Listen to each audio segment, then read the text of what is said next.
Hi, everyone, and welcome to another Virtual Student Experiences Season 2 webinar. Today's webinar will focus on marketing. If you're new to our program, Virtual Student Experiences is a pro bono initiative spearheaded for students by students.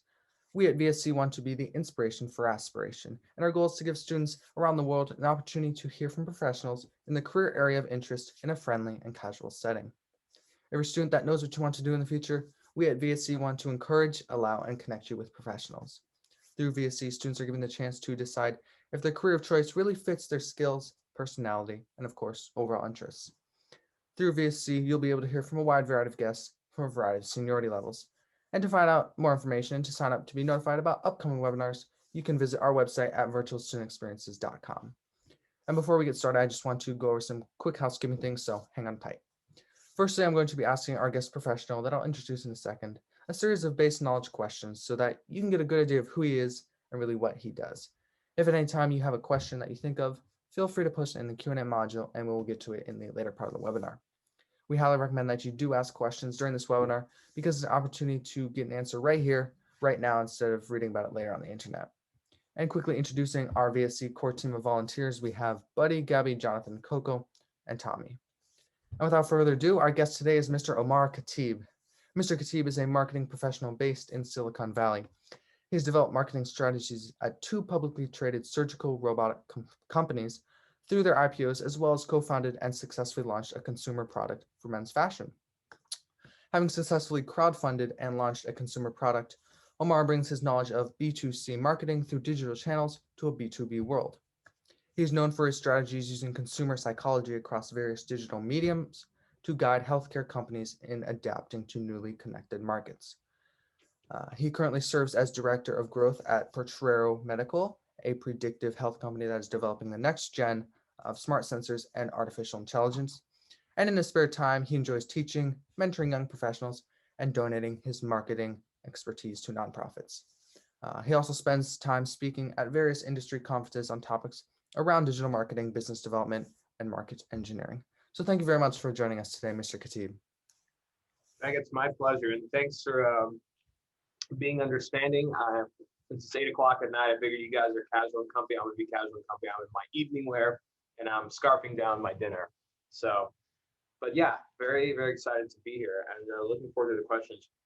Before I start, let me swallow this broccoli that I'm eating right now before I choke on it. So, I guess, I want to fill in a little bit of color, at least on my bio, as it relates to you all. I know you're all a lot of very ambitious and aspiring young professionals.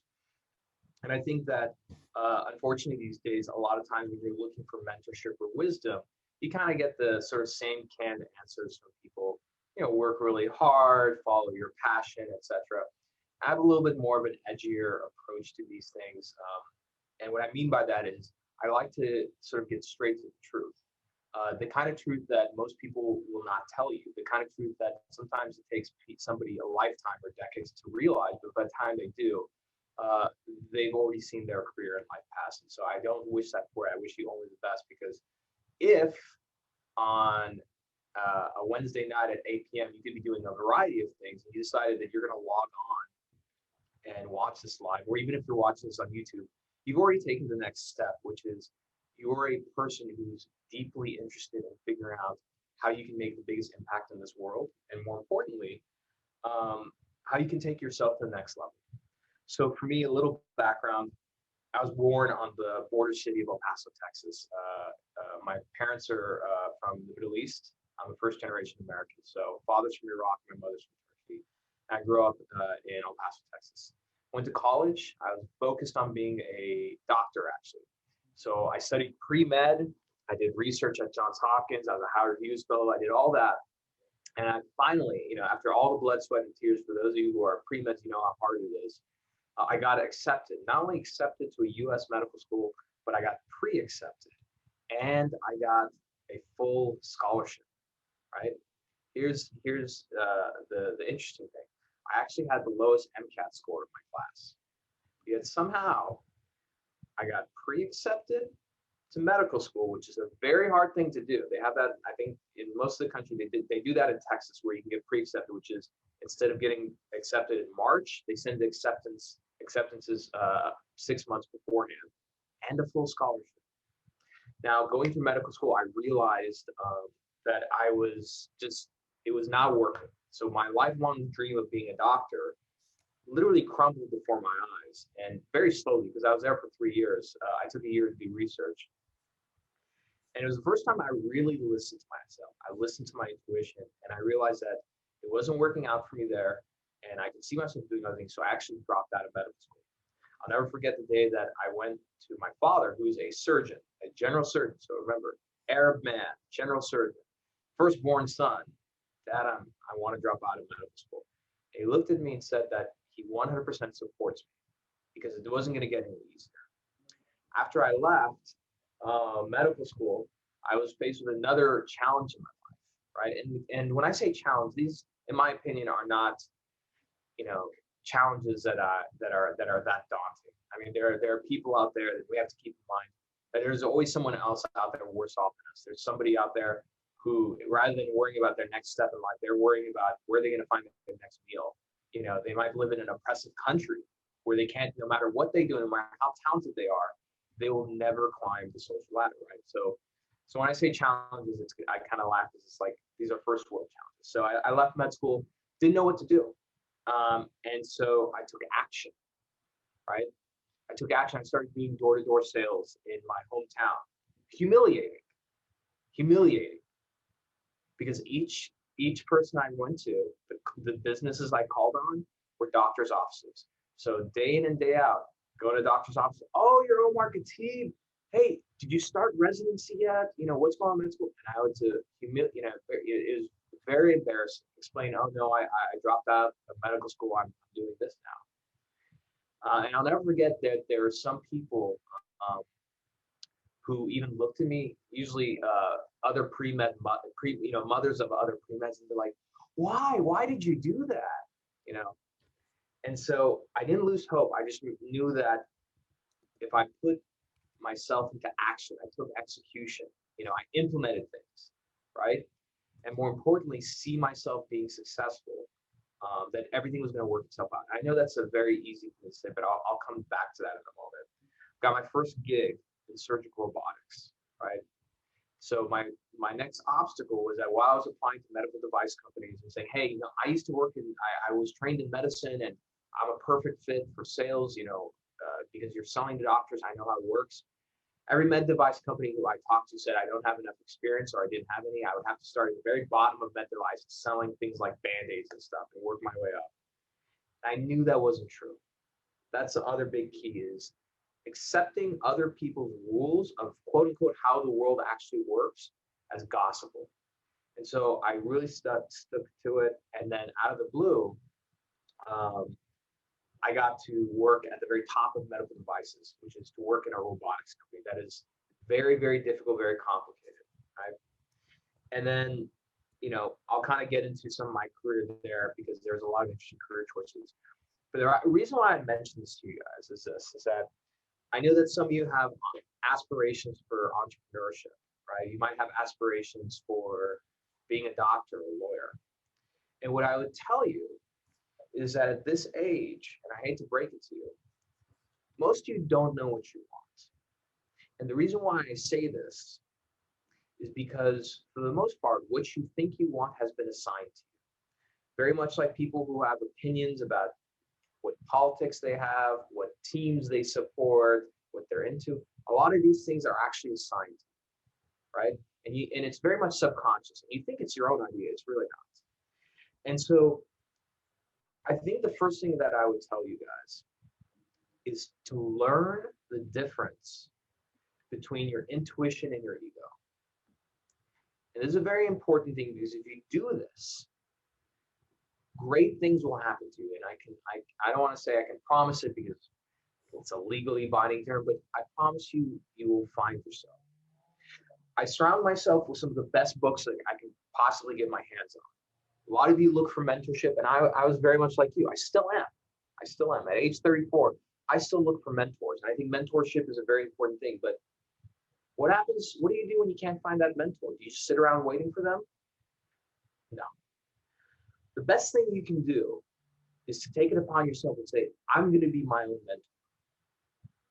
And by saying that, you've now given yourself the responsibility. It's not somebody else's. It's not leaving up to chance. And so I look to the great authors of the past, people from our history, our ancestors, our great ancestors, Stoics, philosophers, presidents, historians, whatever it might be. Of course, there's a lot of newly published books where these authors are alive. I mean, here's a great one I recommend. I just started this one. It's the Almanac of Naval Ravikant. That's kind of a more mainstream one. Very good. But the point is that by doing that, I'm learning from other people. Okay. And one of the things that I want to tell you, and this is again, I mentioned about the idea of intuition versus ego, and I'm going to tell you what those two things mean. Because you think you might know what it means, but you really don't. Carl Jung, who's a famous psychologist, he was one of Freud's great students. He's the one who came up with the idea of the persona, the shadow, and everything. Had this really fascinating idea. And the moment I heard this, I could never see the world the same again. And you're gonna have that same moment right now. So listen very carefully. Carl Jung said that if you think about interest, right, and attention, it's not something you own. Look at social media companies these days. These companies make billions of dollars off of what? Your attention. Why is that so important? To ask yourself these questions. Why is attention so important? And if I tell you all right now, so many of you are in class, right? And you'll try to pay attention. The teacher will say, hey, pay attention to this. Your parents will say, make sure you pay attention to that. But if I tell you to close your eyes right now, you're going to see pictures, videos, images, random things flashing. Where did that come from? If you really could pay attention, then you just go to college, you sit down, you do what you're supposed to do, you get A's, and that's it. But you can't. Why? Well, Carl Jung had this idea that your future self, so you in the future, and this is kind of getting a little scientific, sci-fi-ish, but bear with me.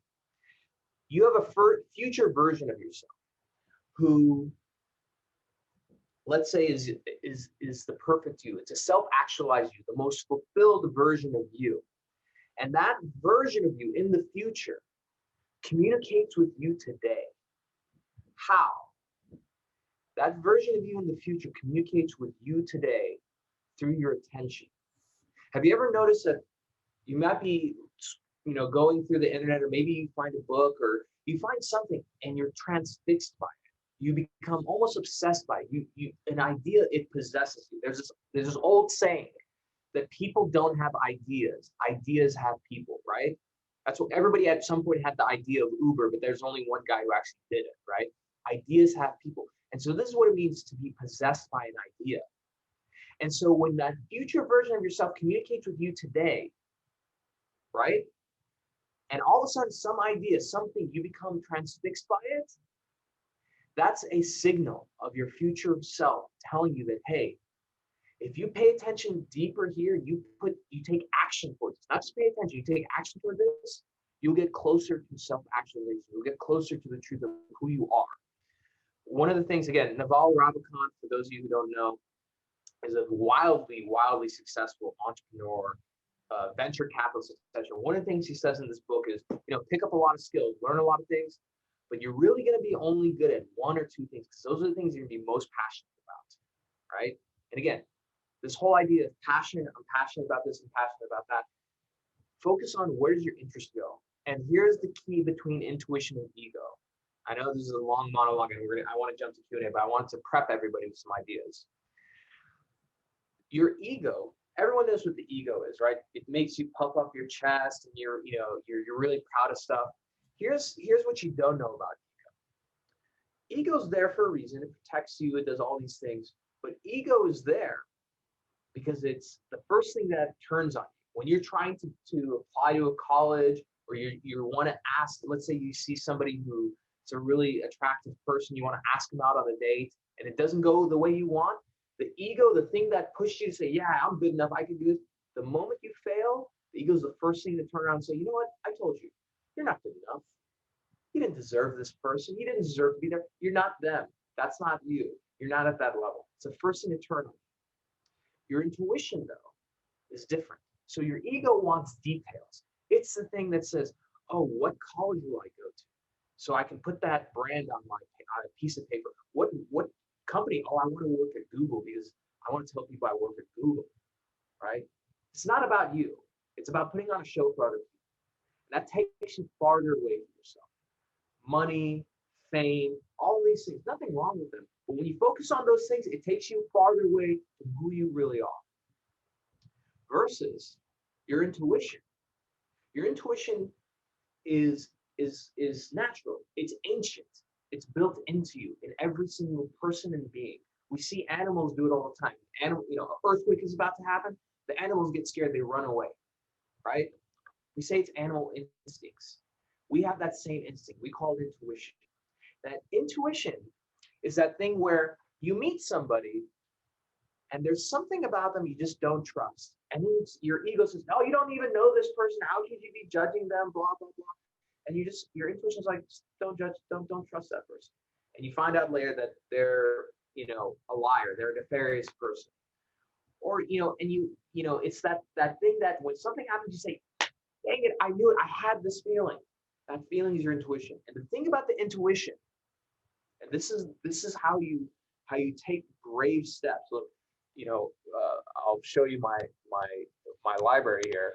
So I have all my books here. Right above there, I have this tapestry. It says courage, right? Courage. What does it mean to have courage?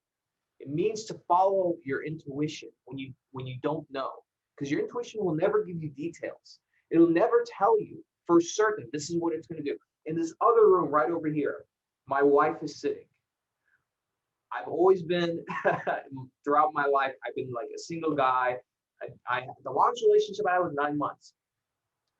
The moment I met my wife, she was over in Turkey, overseas relationship, right? And I was a young guy, I was 30 years old. I had a house in downtown Orlando, Florida. I was living it up. And my intuition, for some reason, after the first few conversations that I talked to her, we met through my aunt. We talked literally through Snapchat. I met my wife through Snapchat. Okay, my aunt introduced us, and my intuition said, "This is going to be your wife." Like I just felt it, and I was like, "I don't even know this person or anything," but then I just listened to it. And after a few months of a long distance relationship, and we met only one time in person, I started dating her, and about a few months later, I proposed. People said I was crazy. I thought I was crazy, but I listened to my intuition. As scary as it was, it felt right. And that was the best decision I made because I had, hands down, the greatest wife any man could ever ask for. Aside from the fact she's wonderful, she's supportive and everything, I can go to this wife of mine and tell her today, I want to go build a company like SpaceX and compete with Elon Musk, and my wife will believe in me more than I believe in myself. Anyway, long sidebar. But my point is this, is that your intuition, the thing that feeling you have to start practicing to use that. There's one thing I can teach you in this whole lesson. I can tell you about what books to read, BS advice about career, whatever. But if this one lesson, if you listen to me carefully and listen to the sound of my voice, listen to how focused and intense I'm being right now about this, you will be successful. You will get everything that you want if you do this. You got to figure out the difference between your intuition and your ego. The way you do that is practice using that. Simple things as you go to the store and you're like, okay, intuition, what am I going to buy today? And you just listen to yourself. Friend calls you up and says, hey man, we're going to go, so-and-so's having people over this Saturday. Do you want to come? Before you answer, you just feel, and if you're just like, you just say, no, I'm not interested. Don't come up with an excuse like I'm busy, everything. You just say, no, I'm not interested. Build that confidence up. You don't have to have a reason. You just listen to yourself. So there's like my long monologue. I wanted to set the stage a little bit and preface things ahead of time. So Becket, why don't we jump into some Q&A and see what kind of questions we have. Right. Well, thank you very much for that. That was very, very insightful. But I guess one of the questions that really popped into my mind and that we prepared beforehand was, as an extremely practiced and successful marketer, an entrepreneur, I guess, what can you tell us a little bit about what entrepreneurship is and what marketing is in like the real world? Yeah, sure. So, so let me start with what entrepreneurship is. I think entrepreneurship can be many things. You know, um, it's just like beauty. Beauty is many things to many people, right? If it wasn't, we'd all be chasing the same thing. So entrepreneurship is really whatever you make of it. Entrepreneurship can mean something as simple as I'm gonna go. I have this idea. I'm gonna go create a minimally viable product, like a very prototypey version of it. See if people like it. If people like it, let me see if I can get people to buy it. If people buy it, hey, let me go raise money and hire some people so we can scale this thing. Or it could be something as simple as this. This is a perfect example of entrepreneurship. So for those of you who missed it earlier, I started a company of mine 5 years ago. It's called PS Mister, Mister. It's a fashion inventions company. It was a project, and it's still there, selling products, doing this little thing. But it was a passion project that I took off with. Here's another version of entrepreneurship. I started building a garage gym, and part of that is I like to practice my sales and marketing skills. So when I noticed one gym selling a bunch of kettlebells, I think, yeah, 7 or 8 of them, all of them were 70 pounds. I said, you know what? If I'm really good at marketing, I'm going to buy all these kettlebells. I'm going to flip them for a profit. So out of my own garage gym, I turned it into a little business, and I sell gym equipment out of it. I mean, it's not something that's going to pay the bills, right? But it's a fun little entrepreneurial project. It gives me that little entrepreneurial itch I need to get out of my system, right? I think there's a concept called intrapreneurs, INTRA, right? Intra, like within, entrepreneur. An entrepreneur within a company is somebody who starts something new within a company, whether it's a project or perhaps a new initiative, something around culture, or even a product, right? There's many ways to think of yourself as an entrepreneur, an entrepreneur, right? And of course, you're going to run into people who are going to tell you otherwise, like, oh, to be a real entrepreneur, you have to do this, or you have to go to Y Combinator. You define what that is, right? And when it comes to marketing again, big thing. It means a lot of different things to a lot of different people. The way that I see marketing is the function in where you mold and shape a market and channel the existing desires of it towards a product or service that you have. And this is a very key point that a lot of people miss. Some of the great, most tenured and seasoned marketers do not understand this concept. As a marketer and as an entrepreneur, I would say, your job is not to create desire. That's a really expensive thing to do, right? What I mean by that is you don't make a product and then try and create a desire for people to buy it. What you have to do is figure out what underlying desires are there in the world. Where's the need? And when you figure that out, then you say, you know what? I got the perfect thing to fix that, right? That's what the greatest companies are built on, is answering the question, who is this for and what's it do, right? And to get there, you have to understand what's the problem that you're solving. That's the question. Another thing I'll tell you, the quality of your life is going to be reflected in the quality of questions you ask yourself. Simple questions, such as, do I really want to go to XYZ University? And not a BS answer to it. Like, yeah, well, do I want to go to Stanford? But really sit with it, reflect on these simple questions, right? So that's in a nutshell what entrepreneurship and marketing is. I mean, that's those two things. I mean, those are hour-long conversations, but hopefully I kind of answered that for you. No, that was great. Thank you very much for that. And then another question we have for you is, I guess, what are your biggest takeaways from your overall experiences from stuff like Potrero Medical and stuff from PS Mister? What are your biggest takeaways from that? What have you learned from your years of experience? Very good question, because again, I got to sum up a lot of stuff into one thing, but I like it. You're doing a hell of a job, by the way, Becket. I like the questions you're asking. So, couple things. One is, I think one is coming to terms with what you really want, what you're willing to put up with, right? When you get paid, you're getting paid to put up with things, right? You're being paid to put up with stress. When you go from a director to a VP to CEO, you're technically being paid for more responsibility and to take on more stress. So you have to be willing to immediately come to terms with, what are you willing to sacrifice? That's a big question. What are you willing to sacrifice? What are you willing to give up? Because that tells you a lot, right? So for me, there are things that I'm not willing to sacrifice. So for example, I'm not willing to sacrifice who I am, again, intuitively, to work for a place. And a perfect example of that, and again, Becket, please share my, my LinkedIn and YouTube, it's all Omar Khateeb. Many years ago, I tried to hide that because I thought it was unprofessional.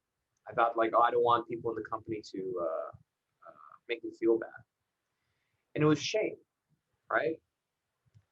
Shame is the great project killer. It's the thing that in history, when we look at history, it's the thing that we used to keep people in line. We used it to keep minorities in line. We used it to keep women in line. We used it to keep children in line. We used it to oppress people. Shame is a project killer. And the moment you start taking on other people's shame, including your own parents and own family, you are not living based on the true meaning of of who you are, right? You're not living by your own rules. You're living by someone else's expectations and rules. And so I mentioned that because part of who I am is I'm a creator. Yes, I'm a business person, I'm a businessman, but I'm an artist at heart as well. I have to create. And so every week for the last 2 years, I make a book review video. You know, this week I did a book review video where I dressed up in a jujitsu, to make a point. Is that silly? Is it kind of yeah, I mean, it is a little silly. It is in a bit, but I don't care. That's who I am, right? I like to be creative. I like to get attention. I like to persuade and storytell. That's who I am, and I'm not apologizing for it.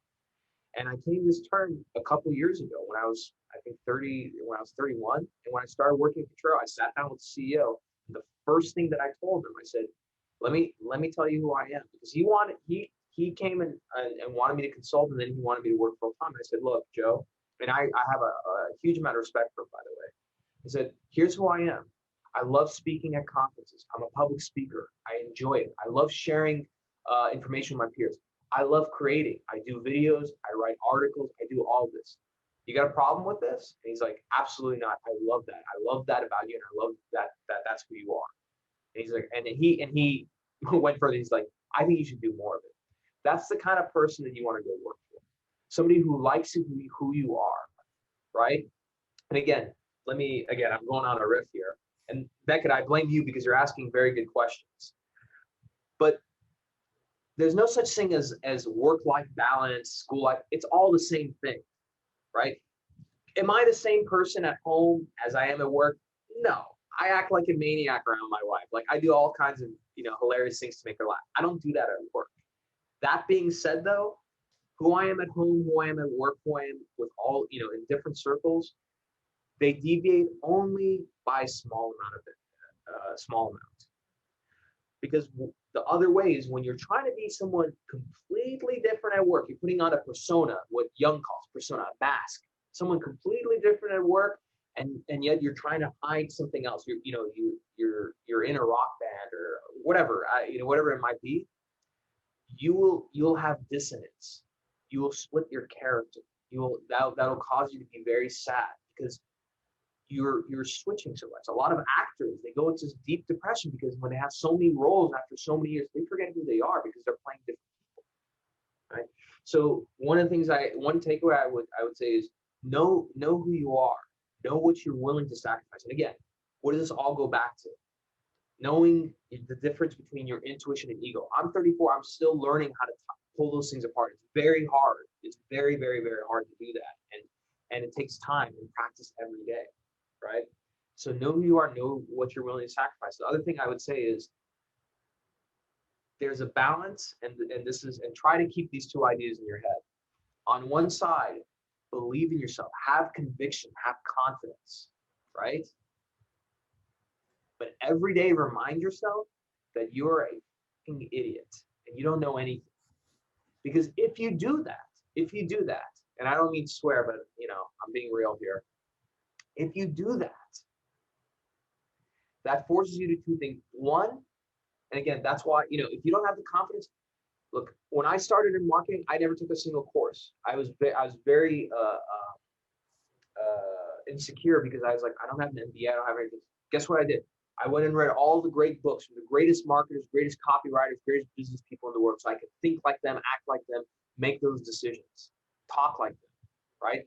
I realized a few years ago, I don't know how to do frameworks. Like if I have an idea, I don't know how to do frameworks. I went and did research, and you know who makes billions of dollars every year on that? Management consulting. So what did I do? Actually, it's right here. I was looking at it earlier today. I went and I bought key management models. I bought McKinsey, McKinsey Mind to learn how does a management consultant think? How do they train? Rely on yourself, be confident. But the other side about remind yourself that you don't know anything. The reason why I say that is that when you have humility, you'll always have curiosity. And it's important to be curious because when you're curious, and again, there's no separation between work-life balance. The way I am with work is the same way I am with my wife, my parents, and everybody else. When you realize you don't know anything about the world and things always change, every single day you make it as if it's like a light, like it's like life or death that you have to find out. You make a habit of finding out. Because if you do that, every single day you might have a model, I might have a model, I had a model in my head of how marketing works. Then guess what? The pandemic hits. So because I was curious and I said, what I'm doing isn't working, I need to change these things.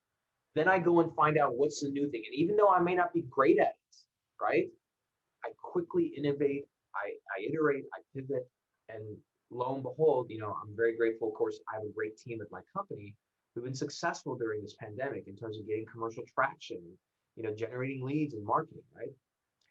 Because when you get very curious, even when you have, again, a lot of confidence, and this is, again, pulling ego and intuition apart, you pay very, very close attention, including if you're having a discussion with somebody, and let's just say 99% of what you're saying and what you know for damn sure it's correct. But there's still that 1% chance, that 1% that you may not be fully correct on. And so by doing that, you pay close attention to what the other person's telling you, what they're pointing out, because they might give you that one little tidbit that you take and you add to that mental model in your head, and it changes things. Changes things about you, changes the things about how you view the world, right? Sometimes when you pay very close attention to people, they'll tell you these things. There's a thing in hypnosis that they say that people will tell you exactly what they want without even realizing it. And think about that thing that I just told you. Think about that very closely. Actually, I like to say he's my mentor from afar, Scott Adams, who I've befriended over the years. He's a great author. He's a trained hypnotist. He taught me that. People tell you exactly what they want without even realizing it. Think about that one little lesson right there, how that's going to change your life in your relationships, your family, your work, your friends, right? The wisdom is there for you guys, right? You just have to go out and find it, and you have to pay very close attention. It's probably gone in front of your face many times, but you just didn't know how to pay attention. Awesome. That's great. And I mean, on a similar line, on a similar front, do you have any hard or soft skills that you employ every day, and that maybe someone my age or someone in the high school or college level could employ, whether this is to overcome challenges or obstacles, or just to be more successful in general? Do you have any tips or tricks? Absolutely, absolutely. And what I would say is, I need to make an admission here. So if you can't tell already, so I'm a man. I got a beard, So some of this advice is kind of like, for the most part, I really don't think it's geared towards guys. I think it's geared towards anyone. But I've been told that sometimes this is, you know, doesn't apply to everyone. I don't agree. I'm just gonna preface it by saying that. What I would say as a young person, from now until you're 30, what your job is to do three things. Okay, three things. Number one, to whatever extent or ability you can, because not everybody's the same. Train yourself physically, right? Exercise, stay in good health. Be disciplined about what you eat, what you do, right? So take care of your health, right?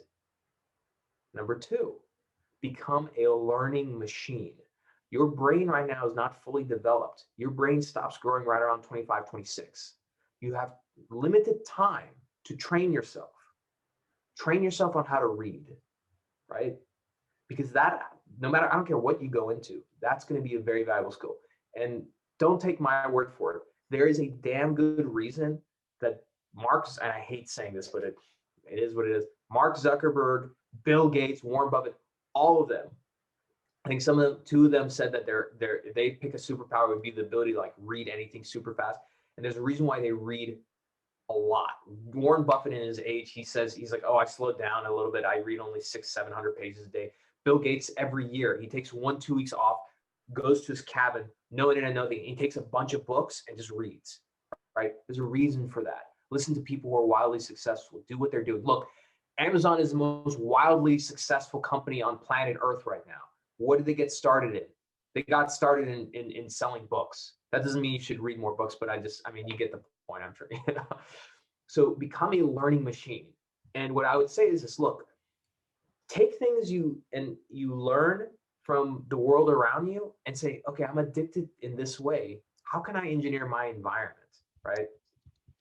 So we're all addicted to opening our phone and checking apps and switching around, right? Why is that? It's because our attention's all over the place. So guess what? Do that with books. Why do you think it's not an accident? Look, I have books over there. I got books on the floor. I got books over here. So that no matter what, look, I got even more books on the lining my couch, right? So that if I'm not in the mood to read one book, I'll just jump and read the other book. If I'm reading a book and it sucks, don't stop reading it, right? Don't play by other people's rules. So learn how to read a lot, read broadly, okay? So let's go over that real quick. Focus on your health, mental health, physical health, right? Start learning about that, like reading about it, implementing it, etc. Number two, become a learning machine, right? Start reading. I'm probably going to go over three things because now I'm thinking of other things. The third, and I'm going to give some tips. I know everybody loves tips and short hacks. I'm going to give you some. Okay. The other thing that I would say as a young person is start taking some risks. Don't be afraid to try things. You want to take a new class, like go for it. Who cares? You fail it, big deal. Whatever. Move on. It's not going to kill you, right? If you don't feel like you want to start college, for example, you want to take a year off and let's say work, there's nothing wrong with that. Okay. Don't be rigid. This is the time of your life to be flexible, to try things, to take risks, and there are going to be people older than you who are going to tell you not to do that, right? That's what they're supposed to do. Try new things, right? And here's some hacks. Okay, here's some interesting disciplines. Okay, discipline number one. Okay, everybody talks about creativity, innovation, and everything. What the hell does that mean? Let me give you something actually tangible. Creativity, just like being an all-star basketball player or anything else, does not happen overnight. People are not, in my opinion, I think everyone is, depending on how you define creativity, everyone's born creative. But if you want to talk about creativity in the business sense, right? Like creative in the business sense where you can turn it into a career or make money, whatever, that doesn't happen overnight or by accident. So here's what you should do. Every single day, and what I would say to all of you, make a commitment and do this for 30 days. Do it as a group of friends. Every day you wake up, you're going to write down 10 ideas. And this is actually not my idea. This is James Altucher. I'm a big fan of James. Write down 10 ideas of anything. It could be silly ideas. It could be ideas for a book. It could be what he calls idea sex. He takes two ideas and says, okay, how can I combine these things? Like, you know, a book and I don't know. I'm surrounded by books. So I can't pull an idea from that one, to be honest with you. Okay, look, a book and a map. Well, maybe I make a map about, a map that shows like great books and where they're published and put it all over the world. Like that's an idea, right? 10 ideas a day, and force yourself to do this, because that's how you start developing this idea muscle, right? You can tell who creative people are because you put them in a room and just say, let's brainstorm. They can start coming up with ideas left and right. And the way you get to a really good idea, guys, is you go through a lot of shitty ones at first, right? Elon Musk, Mark Zuckerberg, they didn't just wake up and make these great companies out of thin air, right? They built their way to it. They had a lot of failures. Start practicing that, right? So that's one thing I would say. The other thing I would tell you as a young person, and again, um, there's a couple of books I want to recommend. I really encourage you to buy these. One is The Defining Decade. The Defining Decade is for, it's for your 20s. It was written by a psychologist. It tells you about how to take advantage of your 20s from a personal level, social, everything. Super important. What you do in your 20s, it really defines who you are. It sets you up for a lot in life. Doesn't mean you can't change later on in life. You definitely can. What I'm saying is build that person, in your 20s. The second one is a wonderful one. I highly recommend it. It's called How to Fail at Everything, How to Fail at Almost Everything and Still Win Big by Scott Adams. And as a personal favorite to me, and I just want to take a moment to talk about this book very quickly. Scott Adams is somebody who I look up to and admire a lot. I consider him a friend. And he wrote this book almost 10 years ago for his stepson who died of an overdose. So it's a very sentimental book to Scott, but this book changed my life. It will change your life if you let it, right? And so when you read it, if you want to tweet at him or give him a shout out, like on LinkedIn, definitely Twitter, he's on there a lot. Do it. It means the world to him. And let me give you another great tip. And again, this is something that I was doing before, but I didn't realize the system of it until I met Scott. Don't focus on goals too much. All right. And this is super controversial. Actually, I kind of want to riff on this a bit. Becket, how are we on time, by the way? We're good. We can go for 15 minutes if that works for you. That works for me. If we go a little bit over, I'm okay with it too, but I know that everyone's got a limited time. So systems over goals. This is again, as important as the intuition thing. Here's the problem with goals. Goals are great directionally, right? It gives you something to aim at. That's good, right? The problem with goals is that they're very, very self-limiting, right? And again, especially when you're young, some of you, I don't want to speak for all of you. Many of you or some of you might know exactly what you want to do. That is great. For most people, that's not always the case. And so you don't know what you don't know. And so sometimes, again, look at me. I thought I wanted to be a doctor and I focused on medical school. That was a goal. I achieved that goal. That didn't work out. It is what it is, right? It worked out. I made it work out. But goals are great for aiming, right? What you should orient your mind towards is systems, right? What systems are things that are easy to implement on a daily basis, things that you can build on, and it's not a succeed or fail. Tim Ferriss, he's really big in implementing systems as well. It has nothing to do with succeeding or failing. A lot of it has to do with growing your network, learning more, etc. Okay, and let me give you a perfect example of that.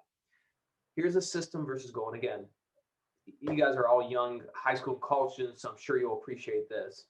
But back when I was a high school student, when I was single, there was a girl, let's say, that I liked a lot, okay, in high school. A goal would be, I really like this girl and I want her to be my girlfriend. So I'm going to change the way I dress. I'm going to learn what she likes, to get her to be my girlfriend, right? That's a goal. The problem with that as a goal is that I'm going to spend all this time and energy, and that's going to be a binary thing. Either I'm going to get it or not. What if this girl has a boyfriend at another school, right? What if this girl moves away in a year? What if this girl, her sexual orientation isn't, she's not interested in guys, right? I don't know. I don't have control over these things. And so you can end up, and think about that one example, put it to careers and a lot of other things. Here's how a system is going to be better. Same girl, and I just say, you know what, I really like this girl. I'd like to take her out. But there might be another girl that I don't even know about that I might like a lot more, right? And so what I'm going to do is that every day, I think I'm going to do like a few push-ups every day to kind of get in better shape. And then once a week, I'm going to read from some men's fashion magazines. I'm going to learn how to dress better. And then every day, I have to go and talk to 5 people I don't know at school. I'm just going to go to random people and try and start a conversation to build my confidence up. And then you start adding these skills together, right? So in the process, yeah, does that help me perhaps go out with this girl? Yes. But in reality, it opens up a world where I'm developing these skills. And no matter what I do, these skills are going to help me in all kinds of areas in my life. Plus, it might actually help me get a girl who's even better than this person that I think I like.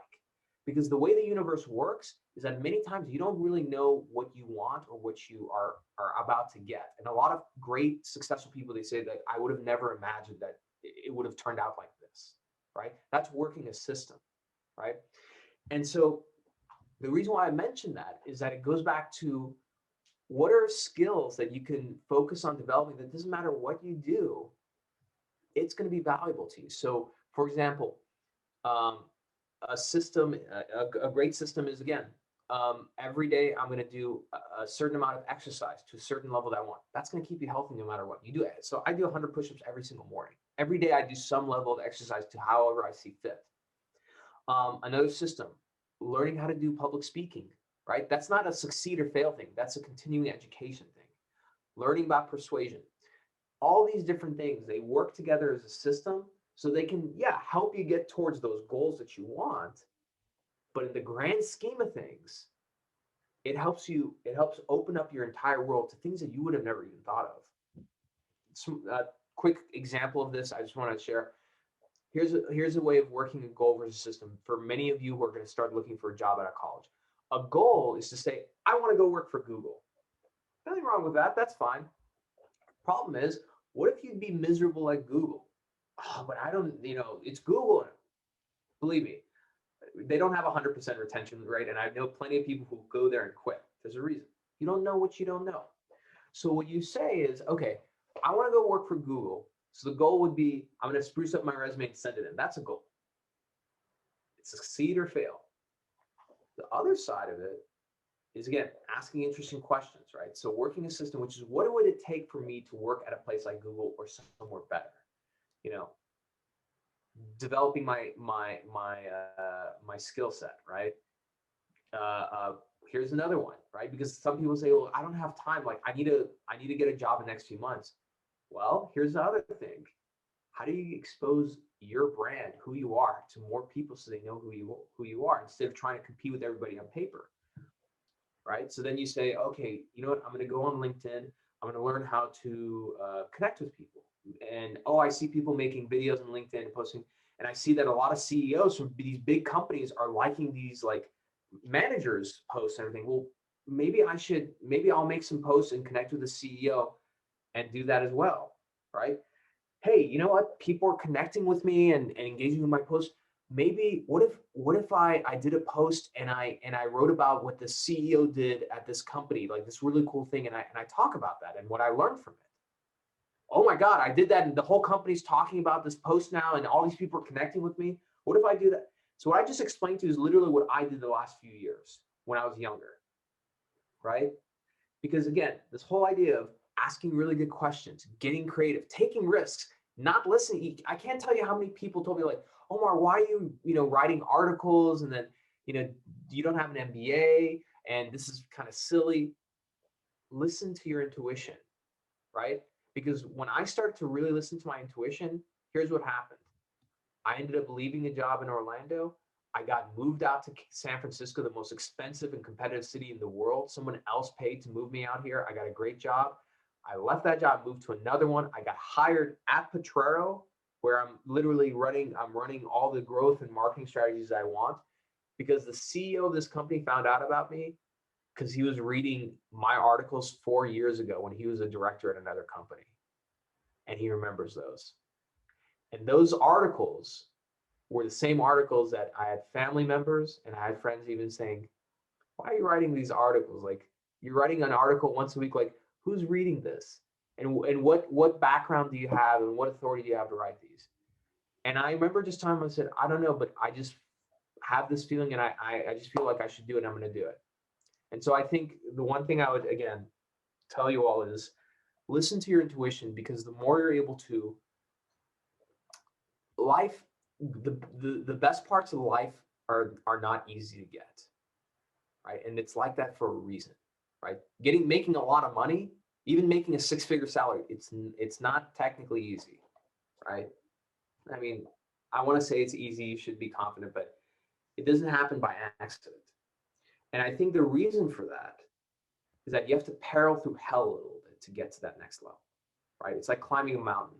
So to get to that next level of who you are as a person, whether it's just like artist or the entrepreneur or a great employee, a great father or husband or whatever that is, you have to push through the shame. You have to push through the pressure of what people are telling you to do and everything. And you have to start reading books, learning more about yourself and about your mind, and then listening to your intuition. Because once you do that, it's scary. You will take steps where you're like, I don't know why, but I feel like I should quit this job and look for another one. And then when you take those big steps, it's like the world opens up to a new level of you, a new level for you. This is why crazy entrepreneurs like Elon Musk, he does these things and they're like, he's going to fit. And he keeps going up and up and up and up, because he's literally going higher and higher in the simulation. And that's a whole other story. Higher and higher up in this video game of life, because he knows, like, yeah, he's like, there's this pressure, there's this shame, there's this thing, and they say it's difficult. I know if I just push through that, I'll get to this next level. And once I'm there, I can hang out here and I go up another one. So kind of a long drawn out answer. But I think we have time for a few more. What do you think, Becket? Yes, I agree. That was a phenomenal answer, and you provided a lot of insight as well as strategies. So thank you very much for that. And then maybe we can wrap up on this question. It's definitely a broad one, but can you speak a little bit about mentorship as maybe a mentor or as a mentee? How are you a teacher or maybe a learner, and what role does that play?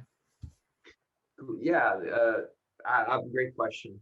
So let me start first as a mentee, right? Because everyone's trying to get a mentor. What I would say is, you sometimes you can't pick your mentors, right? Because sometimes you really want someone to mentor you, and it may not happen. So you have to pay very close attention to those who are willing to teach you. And it could be, I mean, look, there are people that I disagree with all the time, you know, but you have to be willing to look. Knowledge isn't meant to be linear. It's not meant to be this like quick this little quip that you get and you just, like, oh, there it is, you have to work for it, you know. And it's very much it's kind of like mathematics, right? If you don't know basic algebra, there's no way in hell you can just jump straight to statistics or Cal 2 and know what the hell that is, or even physics, and appreciate the beauty that's there, right? Because you don't even have that foundation. So what I would say is you have to work towards knowledge, right? And it could be something as simple as, hey, you know what? I need to be better about being more responsible, right? I need to be better about doing my chores, maybe cleaning up after myself, tending to my room. Start small. It doesn't have to be this big leap. Just start small and build yourself up. And when it comes to mentors, pay attention. Pay attention to who's willing to give you advice. Because maybe, and what I would say is, Look, some of my great mentors who I love very dearly, I'll go to them for advice on certain topics. I'm not going to go to them for other things, right? One person there, I have a lot of respect for this person as a business person. I'm not going to that person for marriage advice. So you have to pick and choose what each person's good at. And there's this tendency where if you see somebody that's wildly successful, that they have to figure out across the board, that's not the case. So pay attention to who's willing to give you advice, and then don't be afraid to ask. One thing I'll tell you, it does not last. And you guys have all this now. You're young. Look, I can't tell you how many different people reach out to me to do all kinds of webinars and everything. When Becket reached out to me, I said, absolutely. Like, you're a young high school student. I love what you're doing and everything. I'll do it. Don't be afraid. Get on LinkedIn. Get on LinkedIn from now. Start networking. You can literally get on the phone with the CEO of one of the big Fortune 100 companies and they'll give you their time, right? You just have to ask. That's the biggest thing. People forget to just ask. Don't be afraid. And there can be plenty of times that you don't hear back or whatever. Again, think of it like this. If you really want it badly, you'll find a way to get a mentor, right? If there's one CEO, for whatever reason, you're focused on getting a hold of him or her and talking to them. If they don't respond to your first message, you won't take that as a, if I was always think of this, pretend that a genie told you, hey, you're going to get this thing that you want, but you need to fail 10 times. And on the 11th time it'll happen. I guarantee you'll do it. You'll fail with a smile on your face. If I told you, hey, making this up, you'll meet Bill Gates, but you have to message him, email, call him 1,000 times in this next year. And the 1,001 time that you do it, it'll happen. If I told you that, you would make it, you would go to town on that. So don't forget, don't be afraid to reach out. And on the topic of being a mentee, and again, these are the, what I like to focus on are the things that no one ever told me and nobody talks about.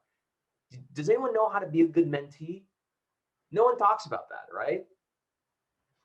Here's how you be a good mentee, okay? And especially when you're younger.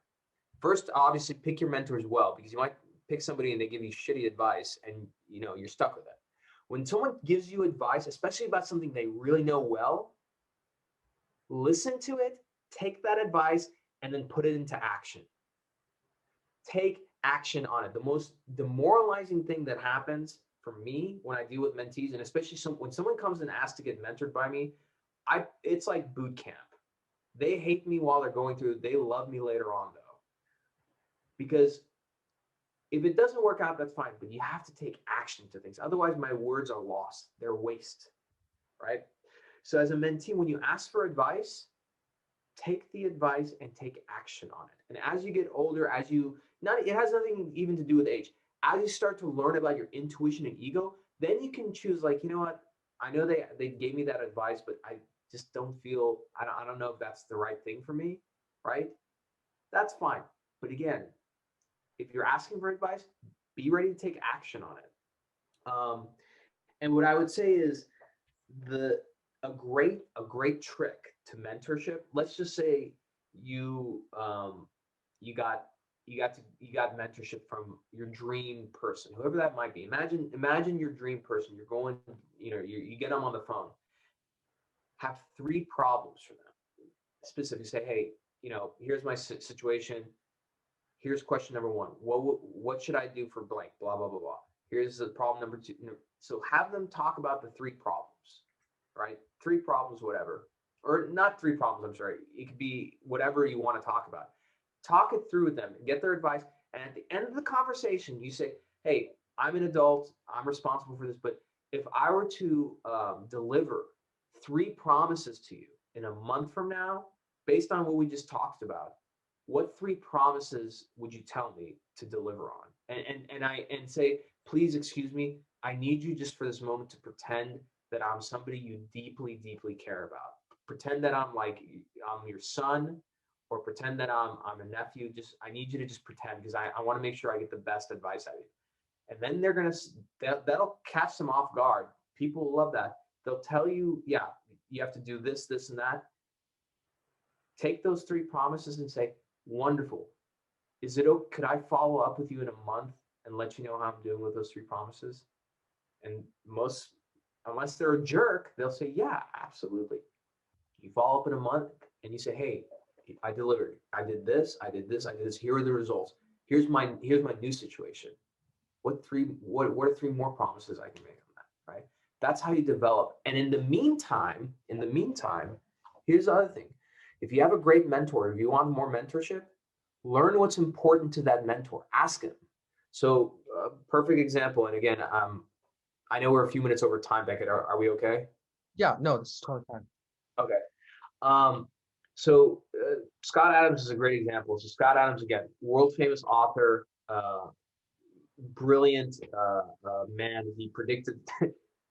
This is important. I mean, I thought this was just shocking. He predicted the 2016 election almost 2 years in advance. So he's brilliant. He's a really sharp guy, and he's somebody that I really look up to. So I asked him for help, with I'm going to be writing a book, so I'm working on it. And I did the same thing that I just told you guys about. And before I even asked him for anything, I spent literally and this is just how I decided to do it. I spent 2 years on Twitter, retweeting his stuff, engaging it, trying to amplify his stuff. I'm a big fan of his books, so I used my channel and I did book reviews on his 2 books. I knew he had one coming out. He was looking for somebody to interview. I got him somebody to interview. I did things to help him. I helped him. So in a way, if you know about how persuasion works, there's a lot of reciprocity already built up. So of course, like he genuinely felt that he had to pay me back in a way, but in a way, he felt good about it because I was there doing stuff for a while without asking for anything, right? And of course, after he gave me that advice and helped me, I continued to help him because the biggest thing is how can you just put it out in the world and just go out of your way to help people, right? And what I would tell you, and this is why, again, I'm getting on this call at 8 o'clock at night to do this. One, because I love mentoring. I love high school students, and it's my way of giving back. And I encourage you guys to connect with me. And if you want advice, tell me. I'll get on the phone with you and give it to you.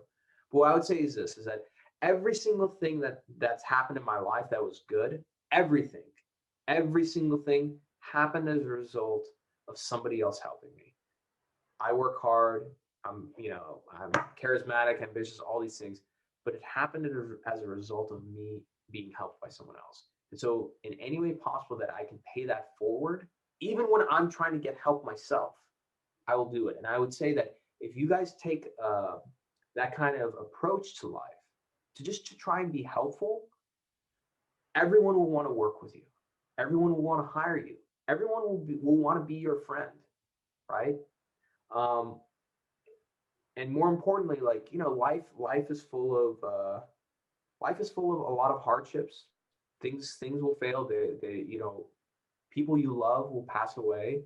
Your close friends or people who are family, will turn on you, stab you in the back.